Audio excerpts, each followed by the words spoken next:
Good Tuesday morning, everyone. Welcome back to Yahoo Finance. We're 10 minutes into today's trading activity, and we are mixed right now. The Dow Jones Industrial Average holding on to gains by about 0.1%. S&P 500 and the NASDAQ Composite, though, in negative territory. Let's get on down to the New York Stock Exchange floor, where Yahoo Finance's Jared Blikre is standing by. Jared, what are you seeing so far?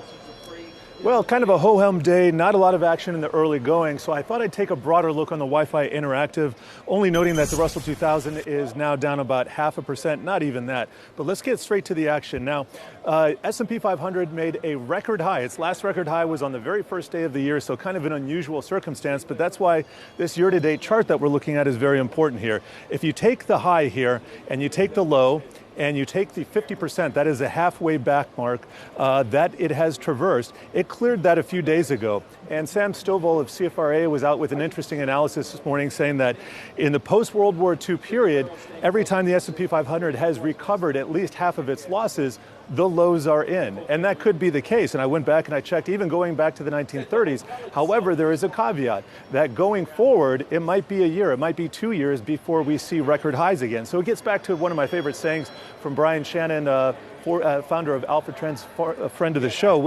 If they don't scare you out, they wear you out. So we might be in a position here where we've had this flashy rally and now we take a back seat for a minute and we'll have to see what happens. But sideways action does tend to frustrate traders. I'll also say there's an important options expiration, the monthly one this Friday. Also, the VIX futures are expiring tomorrow.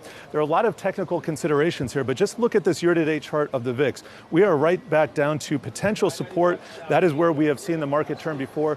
And when the VIX turns higher, that means stocks are turning lower. And for a variety of technical reasons, we have a lot of long gamma rolling off this Friday, and that happens with options expiration. That means heading into next week, the moves to the downside, to the upside, could be a little bit more volatile. And so all of this is taking place within the liquidity vacuum that we have in the summer. We're just about over earnings season, at least the bulk of it, and we're just looking for that next major catalyst. And in the absence of that, we could very well see a return to lows. We could see the market squeeze a bit higher. I go back to the S&P 500. Going into Friday, 4,200, 4,300 are the big strike levels, and so I'm going to be watching those as a hawk. I'd be surprised if we deviate beyond that range going into Friday, at least, guys. Yeah, although, as we know, for those of us like you and me who've been watching this stuff for a while, in August, things can get weird, but we'll see what happens. Yeah. Let's talk about crypto also. The Fed, by the way, is issuing fresh guidelines for accessing its payment systems and also hinting that crypto firms would be subject to a higher level of scrutiny. As I've seen, it doesn't seem to be having a lot of effect on the price action here.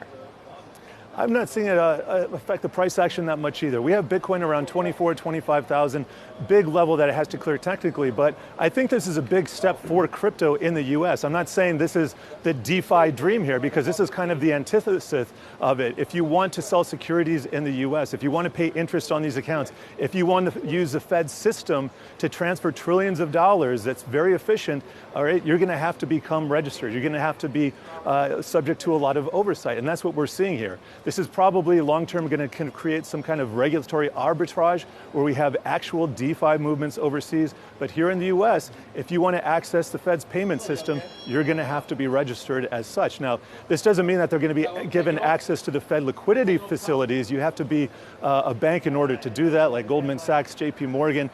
This would probably be more like Fannie Freddie, who lend their reserves in the federal funds market. We'll have to see what comes of this, but again, DeFi just not happening in the US here, guys. Jared Blikre, thanks so much.